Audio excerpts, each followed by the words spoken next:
Hello everybody, this is Starman and welcome back to Let's Play Tex Murphy Overseer. Well, last time you'll remember, we got a case. We had our first encounter with Tex's soon-to-be ex-wife Sylvia, and we looked around Tex's fancy office. No secretary this time around, but we do have our fancy little crime link computer. So let's see what else we can look up on this now. What topic would you like us to research? And we got Sylvia Linsky. Linsky. Information on Sylvia Linsky has been initiated. What other topic would you like us to research? And you can do this for virtually every person that you meet in the game. You only need to do it rarely, but it does give you some nice background on the people you're talking to. So Detective Eve Clements, which, as I noted before, they changed it from Steve Clements and Mean Streets to Eve Clements this time. A search for information on Detective Eve Clements has been initiated. What other topic would you like us to research? And, of course, the client's father. A search for information on Carl Linksy has been initiated. What other topic would you like us to research? And that will do that for now. Thank you for using the American Information Database. Goodbye. Okay, and we can just pick that up off the fax machine.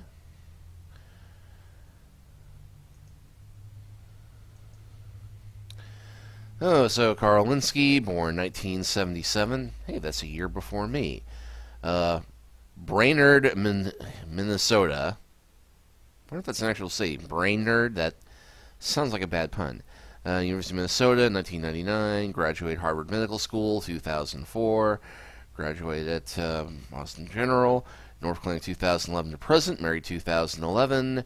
Divorced 2014. Winner of numerous professional and citizenship awards. Published author. Committed suicide November 8th, 2037. Survived by daughter Sylvia.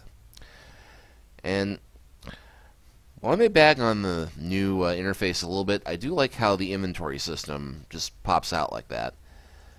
Sylvia Linsky, born 2011, and not too long ago from when I'm filming this. Eureka, California, attended Stanford 20 to 23, 3 misdemeanor convictions on shoplifting, drunk driving, assaulting an officer, current address unlisted. So, yeah, Sylvia, kind of a bad girl from the sound of it.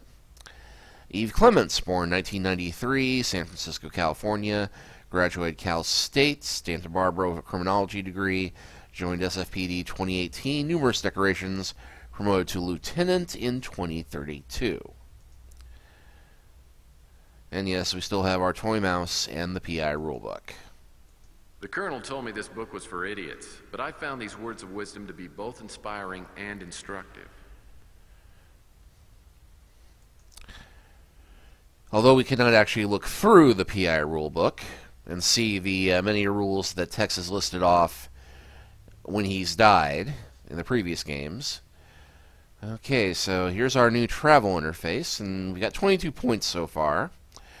But we have our office, we've got Carl Linsky's house, and we've got Eve Clements. And let's go talk to Eve first, and then go talk to Sylvia about what she had to say. Doesn't she just look thrilled to see us? She won't be. It doesn't sound like a very promising start. Well, like I said, I was running out of cash fast and was pretty desperate for a case. I knew Detective Clements and figured I'd pay her a visit. The only problem... And there's Mac Malden. Pretty tight, and like I told you, I'd gotten the Colonel in some trouble not long before. Get out! Nice little cameo there. Unfortunately, that's the last we're ever going to see of Mac Malden in the series. You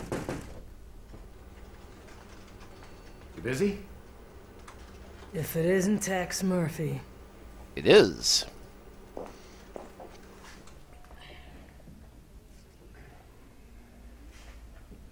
Sold out any fellow PIs lately?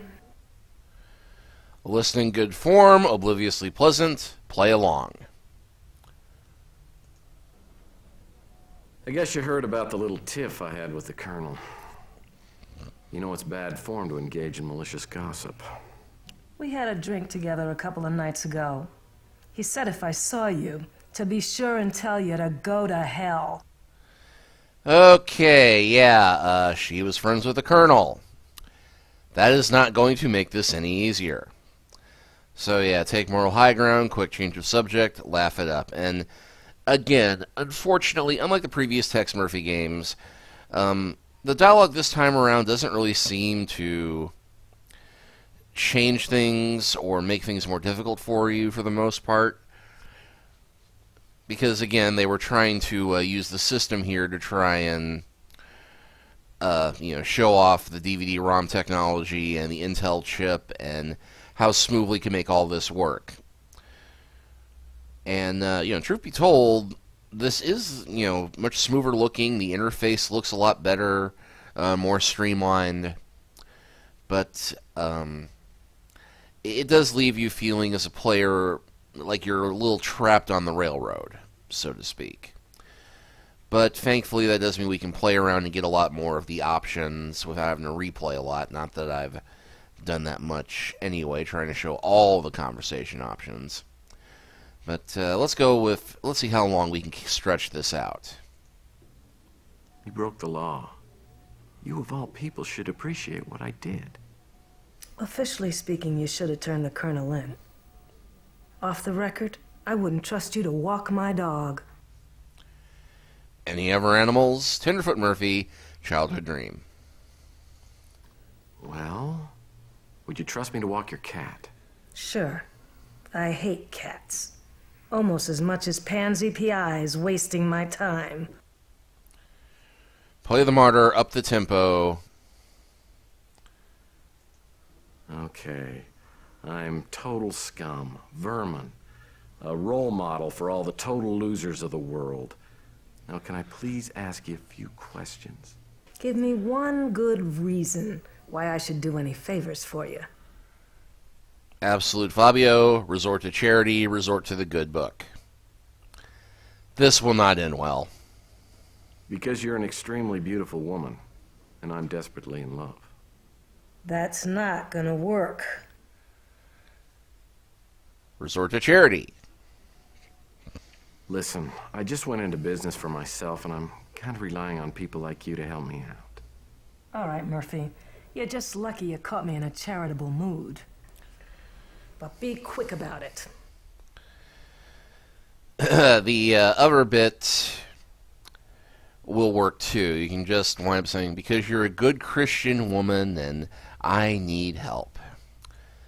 But, yeah, regardless of what choices you seem to make, you eventually do wind up here. We just get slightly different snarky dialogue. So, ask about Carl Linksy. 6 witnesses saw Linsky take the dive.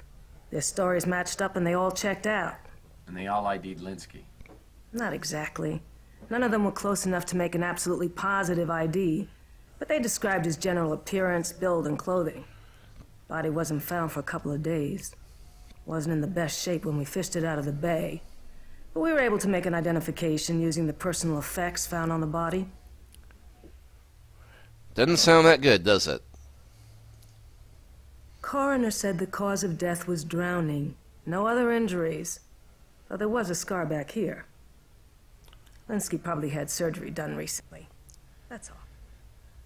Now that's kind of astonishing because you jump off a bridge, you'd expect there to be some bruising or contusions because, hitting the water does hurt. In fact, usually it's the impact that kills somebody jumping rather than the drowning, from what I've heard. I might be wrong about that, though, but anyway. We didn't follow it up since it had nothing to do with his suicide. Okay. Standard stuff. Wallet, keys, and a suicide note neatly sealed in a Ziploc bag. That seems unusually well prepared. I'd let you see it, but it's logged in as evidence. The handwriting, incidentally, was 100% match.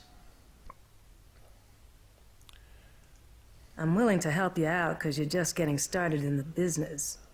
But don't abuse the privilege. As next of kin, she was notified and came in to identify her father's body. Didn't take it too well. One of the uniforms had to drive her home. And I know I'm going to regret this, but The Colonel seems to think you've got the potential to be a good PI. Once you wake up to reality and get your priorities straight. Oh, well, that's not too bad. Alright, well, let's go and check in with Sylvia. So you're saying you're not going to take my case? Well, I don't want to take your money if I can't help you. Fine. Leave. I'm just being straight up, okay? If you won't help me, I can do what I can on my own. It certainly won't be the first time.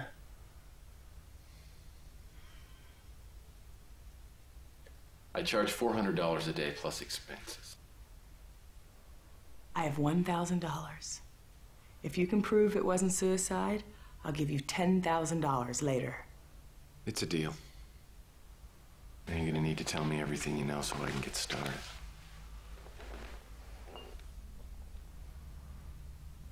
Oh, I will. Thank you, Tex. Yeah. Alright.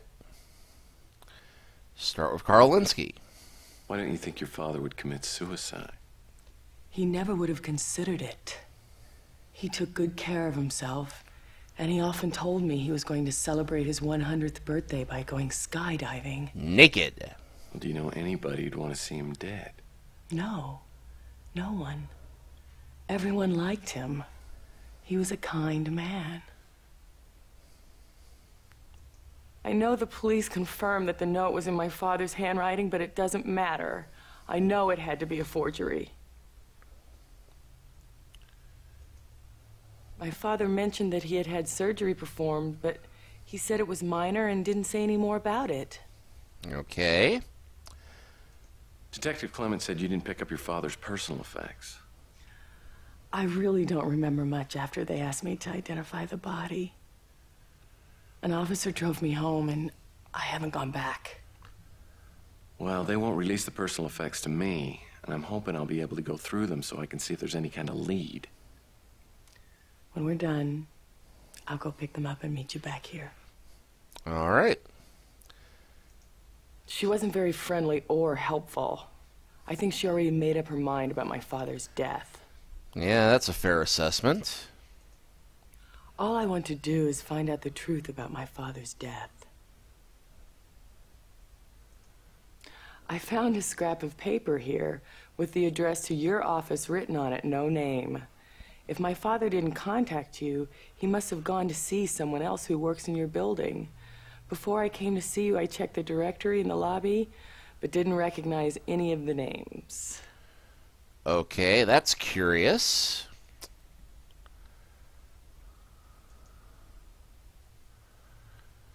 But does explain how she came to us. After I finished talking to Sylvia, she gave me a spare key and said I was free to look around the house. Oh, Sylvia was playing you like a kazoo. Well, more like a game of trouble, as I began to realize when I started poking around Linsky's house.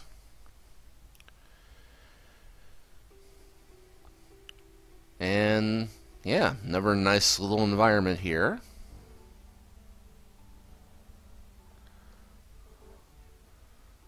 And just pointing around here, got the look up, look down, got the crouch down, stand up straight.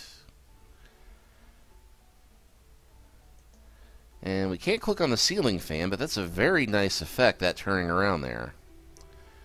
Of course, I still can't get the fire to flicker. The fire makes the living room feel quaint and cozy. Or it would if it were moving. Oh, we can't click on the clock, oddly enough. Someday, I'll get my own Dr. Watson. Then we can sit in chairs like these and discuss my brilliant powers of deduction. This does look like the Sherlock Holmes set, doesn't it? It's curious what they do give you to click on. Fainting couch. Looks like something a flapper would languish on. Which kind of fits Sylvia's look. No snarky description for the plants. Or the rug. Yeah, and that's another unfortunate thing, is that they didn't give us nearly as many items to click on this time around just to see what they had. Although that does help ease the searching a little bit, but it does couple with the other problem, which is that they gave us a lot more cabinets to click through and nothing much to find. Linsky's taste in books ran the gamut from lackluster all the way to incomprehensible.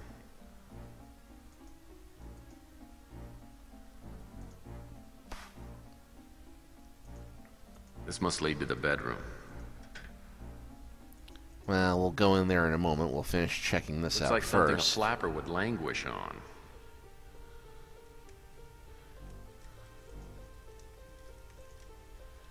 And I probably should have looked at that before I grabbed it. I wonder if this was for Linsky's personal use. If so, he may have had a little addiction.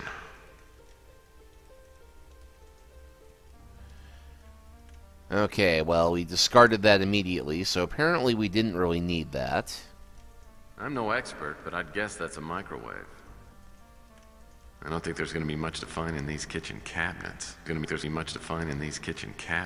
And in fact, there isn't. It looks like an oven to me. I don't think there's going to be much to find in these kitchen cabinets.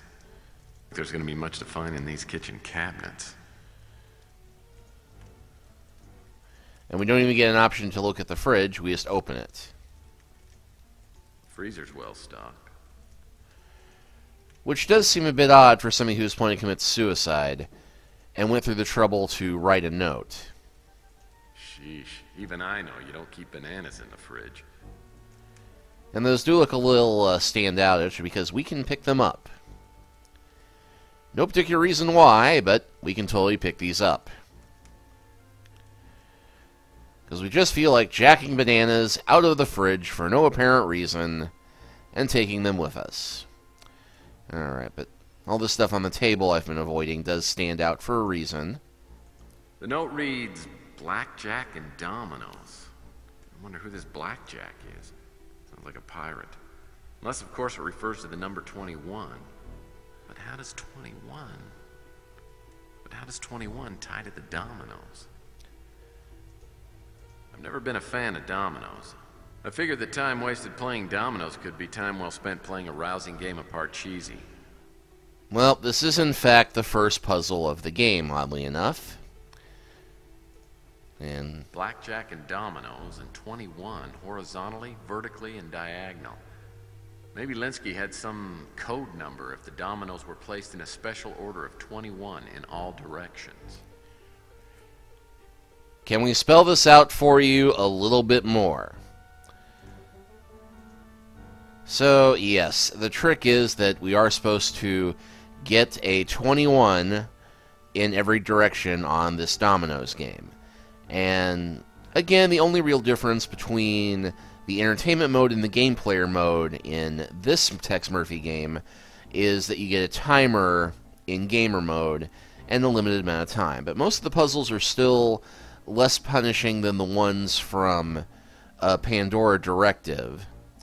But this one, you know, if you've played Sudoku, this one is not much of a challenge. The trick is just figuring out which ones go where specifically. So we'll start off with 7 in the middle because, you know, 7, 7, and 7 is a good way to go. And then it's just a matter of finding the numbers that correspond from there. So we've got 4 here and 7 there. So 4 and 7 is 11, so we need to put 10 in the corner down there. And problem is that the yellow doesn't stand out too much, so you have to glance and go, okay, that's a 6. So from there, and then we'll go ahead and put 8 right here. And there are several ways to solve this, but you know, you can have like the top row down here and the bottom row down there as long as it all matches up. But I'm going with the way that spells the answer out for you immediately. So we've got 7 here and 8 here, so that's 15, which means we need to put 6 down there. Then we've got 6 and 10, which means that we need to put 5 right there. Got 4 and 6, which means we need to put 11 right there. Got 11 and 7, so that means we need to put the 3 right there. And then we've got a 9 right here. And a light is flashing by the 4, the 9, and the 8. These These three numbers are probably useful. So yes, 4, 9, and 8, and... A light is flashing by the 4, the 9, and the 8. These three numbers are probably useful. And we thankfully get to keep a hold of this until we find out why those numbers are useful. So with that done, let's go ahead and check out the bedroom. Looks like a half-finished letter.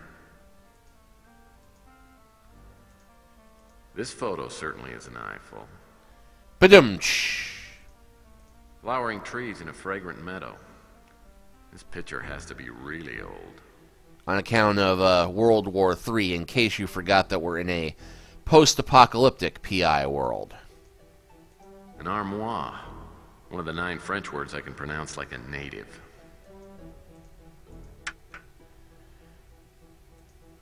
Linsky wasn't exactly a fashion animal. Most of these clothes look 20 years old.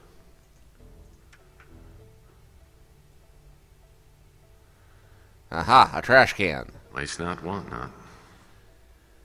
But for once, nothing useful inside of it.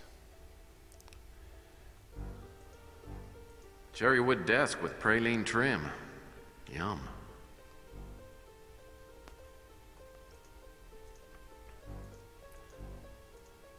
Junk mail, catalog. Something on professional letterhead. This could be interesting.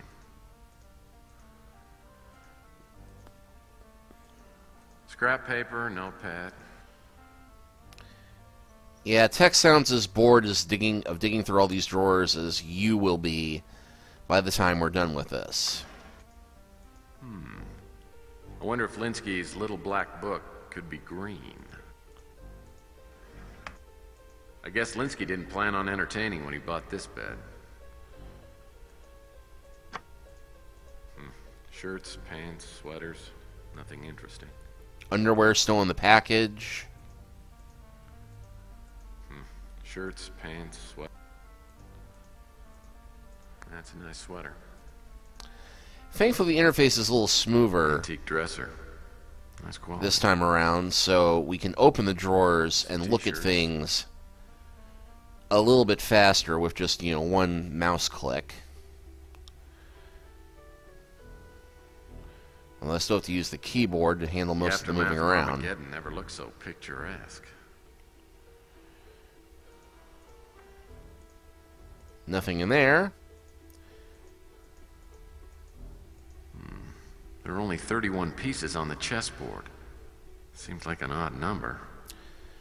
And in fact, if you look very closely at this, you'll realize that the one item that is missing is a black bishop.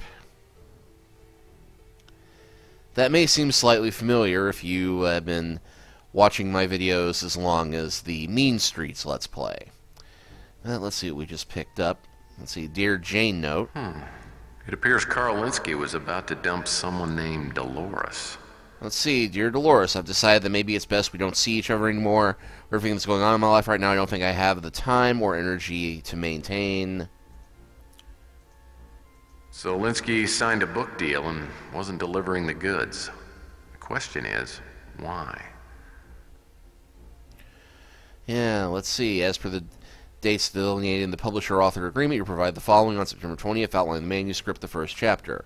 While we are and are still eager to publish your book, tentatively titled Mind Over Matter, Analysis of Neurological Processes, as you did not respond to our previous communication, we must assume that you have chosen to ignore the contractual deadline. For this reason, we must insist that, 1, you contact us immediately, or 2, return to us the cash advance in the amount of $22,000. So, yeah, it looks like Carl was neglecting a lot of things in his life and trying to tie up loose ends in a way that does not seem consistent with somebody who just decided to end everything. Looks like Linsky bookmarked the address for Delores Lightbody. And I do like this little gag here. We've got, Delores Lightbody at dlight@bogusdomain.com. And now I kind of wonder if there is a bogusdomain.com. Why don't you look that up and tell me in the comments? Must be a closet door. Aha!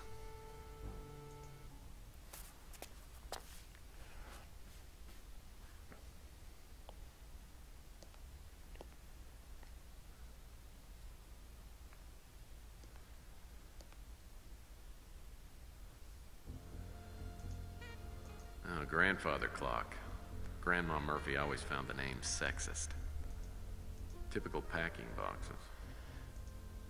Great. Nothing special. Aha! Lots of Great. empty boxes we can click on. Now we're in prime Tex Murphy territory. Could be a bar stool. My mother still hasn't forgiven me for quitting piano lessons. Then again, she still refuses to believe the rumors about Liberace. Typical packing boxes. It's a shame credenzas went out of style. I wish I had 2 or 3 for my office. With all the mattresses and headboards up here, Linsky could have opened a hostel. Which is a bit strange, given that he has so little room for a bed, and... From the looks of this mattress, Linsky must have told his kids scary bedtime stories. Why his kids had a queen-size bed, I have no idea. It's a chair, all right. Whatever's under the sheet looks remarkably like furniture. Linsky was from an older generation, the kind that always kept a spare door for emergencies. Why would anyone keep something this handsome and ornamental hidden away in the attic? Pack boxes. From the looks of this mattress, Linsky must have told his kids scary bedtime stories. Except, we only know he had the one kid, so Sylvia apparently trashed a lot of king-size mattresses. Great. Nothing special.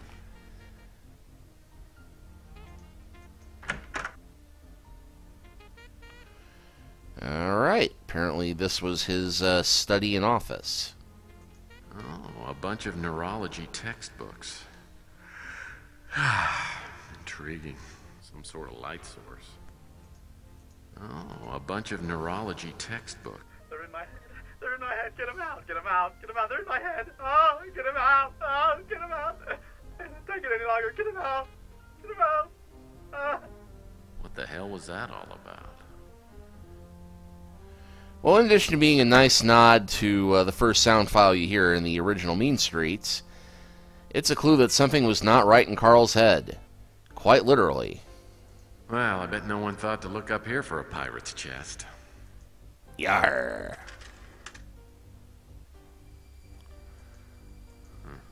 Nothing useful.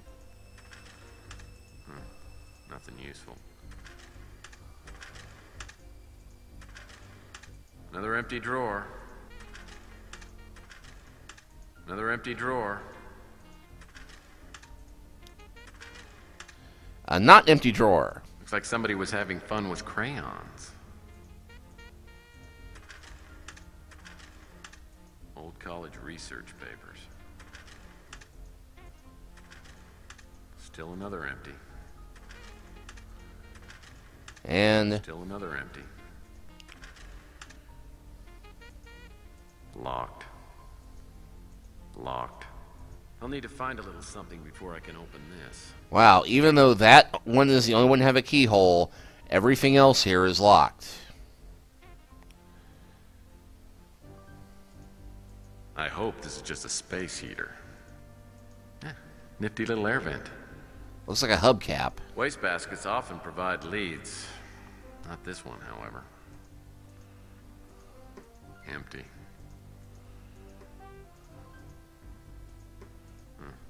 Nothing useful. But might there be something in the middle one? Paper, pencils, paper clips. Not much else. You know, my props to them for recreating the monotony of a real PI having to search for clues. But this does get a little monotonous pretty quickly. 20-year-old tax return. Fascinating. Well, let's check the roll top then. Aha! This could be worth looking at. Well, it's the only sheet of paper on the desk, so let's do that. Sylvia Linsky's credit report. Looks like money management isn't one of her strong points. Now, this is, of course, a pretty important clue for us, but it does beg the question of why Carl had a copy of his daughter's credit report. And, yeah, you read through this, and the basic gist of it is that Sylvia has a lot of debts, has not done a lot to manage her money well, in addition to outstanding personal loans, student loans, and some past, there's criminal charges that she's facing due to, having collection agencies out for her, and Werner letter. I wonder what Linsky did to this Blaine Werner person. Maybe he stole his tricycle. Yep, I'm going to get you, Linsky. You'll pay for what you did to me. Sincerely, Blaine Werner. That is a heck of a font.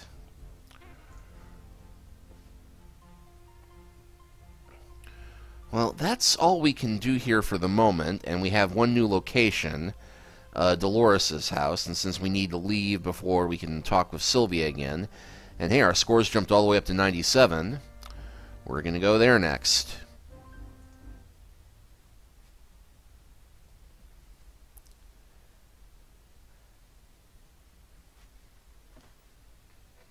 Delores Lightbody? Yes, indeedy. My name's Tex Murphy. I'm a private investigator. I'm looking into the death of Carl Linksy. Oh, well, do come in. Thank you. And out and in, and out and in.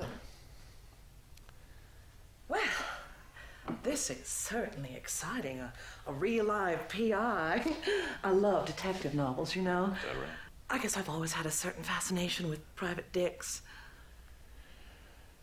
Yeah. This running gag has returned again, but at least this time they have a Rubenesque actress playing Delores Lightbody instead of a digitized portrait of an overweight lady or a guy in drag as we had at the end of Under a Killing Moon. But yes, this is Delores Lightbody once again, although oddly enough she will look completely different and not seem to remember Tex at all when she's taking dancing lessons from us in Under a Killing Moon. But yes, the sad truth, get back on track, disturbing thought. Let's go with disturbing thought. I can imagine, although I'm trying not to. Tell me what I can do for you. Anything at all. Consider rescheduling, quick change of subject, down to business. Well, I can see you're still pretty shaken up about your boyfriend. Maybe this isn't the best time to be asking you questions. What if I refuse to cooperate? Will you interrogate me under a bare bulb? Love the little sudden little bit of a head tilt there at the end. Let's see. Work the witness, a show of good form, take exception. Let's go with good form. Good form, Jack. Good show. Well, I'm afraid, out of respect to the recently departed, I'm gonna have to ignore that little bit of innuendo. Well, all right. Where to begin? Where to begin? It was about 3 months, 11 days ago on a foggy night when Carl and I first met. Naturally, it was love at first sight. What an eccentric performance. Let's see. Circumstances, rhetorical question. Rhetorical question. How could it not be? Oh. Actually, Carl came to have me draw up his will. That's what I do for a living. Who gets the cash? Milk the dame. A motive? Well, be a sweetie and tell me who's mentioned in the will. Just for you. The primary beneficiary was that trollop, Sylvia. You know, just between us, I believe Sylvia may have driven Carl to his death. Excuse me, look for a motive, get the cine on Sylvia. You mean like, dropped him off at the bridge? Well, not literally. You don't think Carl was murdered, do you? Little crime scene humor, refuse to speculate, that's a leap. Humor. Always the humor. Let's just say the police didn't find any trace of banana peel up there on that bridge. Now I've got a few more questions for you if you don't mind. Oh, well, I'd do anything to help. I think you know that. Ugh. All right.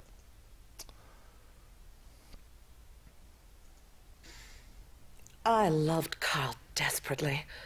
We were very happy together. I can't for the life of me imagine why he did what he did. Okay, let's go ahead and ask about the will. I'm afraid Carl's estate consisted of his home and his speeder and not much more. I'm afraid Carl wasn't very good with money. He stipulated in his will that everything be divided between his daughter Sylvia and the North Hill Clinic. Of course, the real money that trollop Sylvia will get will be from his life insurance policy. Life insurance policy, you say? That was Carl's way of making amends to Sylvia. And I'm sure it's the only reason Sylvia has you investigating her father's death. Cynical, but she's probably right. Carl worked there for years. It's a very exclusive medical facility, you know. I've been in touch with the director, Arnold Sternwood. All right. He's an extremely attractive man, but also very busy. If you'd like to see him, I can try to arrange an appointment with him. I'll call you and let you know. Then you'll have to owe me a favor. Ugh. And for the record, I'm shivering just because of how over-the-top and sleazy this is. Because, you know, her boyfriend just died, and here she is throwing herself at the first, you know, moderately attractive, no offense to Tex guy to come walking in the door. It's just, ugh. I'm unfamiliar with that name. And yes, we will get to interview Arnold Sternwood in a moment, but, Me? Oh, I'm still in shock, as you must imagine. It'll be weeks, maybe months, before I'm able to love again. minutes at least. This note is clearly a forgery. I will not dignify it with a response. Harumph, harumph, I say. I don't play very well myself, but Carl did. He said that life itself is a chess match. And love is a battlefield. Carl loved to play games. Many a romantic evening we'd while away the hours playing dominoes or backgammon. Carl also loved to play chess. I hope for the love of decency that it was not strip dominoes. I don't know how that would work, but yeah. Carl received regular packages from them. Vitamin supplements, I suppose. Carl was very health conscious. He often said he wanted to live forever.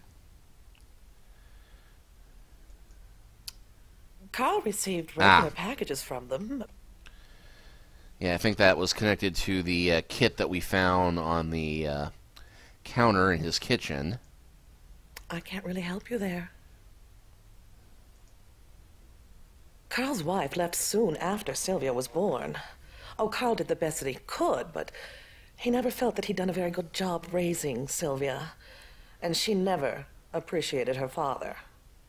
She left home when she was very young and went into some unsavory kind of work, escorting or something like that. Carl's heart was nearly broken. They hadn't been close in years. And finally, though we always regret it when we ask this... It's too soon, Tex.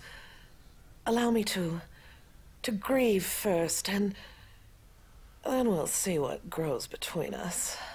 Lady, the only thing growing between us is my sense of nausea. Okay. So that was my introduction to Delores Lightbody. Oh, the way she talked about Carl, it sounds like she was living in denial. Actually, it was Sausalito. But she did have a way of looking at things through steamed-up glasses. And she also had some valid concerns about my client, which I brought up with Sylvia later that day. Which is a good cue for us to go and check back in with Sylvia. Note how they subtly steer you toward exactly where you need to go. Here are the things from the police. There wasn't much. His wallet, a set of keys, 2 go to the house, 1 to the speeder. The other 2, I don't know what they go to. They also gave me a copy of the suicide note. I'll check them out. I've got a few things I need to run by you. I went out and I talked with Delores Lightbody today. Apparently you two aren't exactly soul sisters. She is hideous. I don't know what kind of black magic she used on my father, but I can't think of any other explanation. Dolores told me about the will. Apparently you're the beneficiary. Why are you treating me like I'm a suspect? For your information, if I sold the house and the speeder and added it to the cash, I might be able to pay off my father's debt. I'm not going to benefit from this will. Except, of course, the $1 million life insurance policy. I'm not going to get a cent of that. I'm surprised you're even asking me about that. You know, life insurance policies don't pay off in cases of suicide. And that's why you retain my services. Well, you can think that if you want. But I don't have to stick around here and be insulted by the hired help. Ouch. Yeah, I violated PI Rule 17. Never upset a client. She was right. I was the hired help, so I went back to work. The manila envelope Sylvia had given me turned out to have some pretty useful items in it. And we will start taking a look at those useful items next time.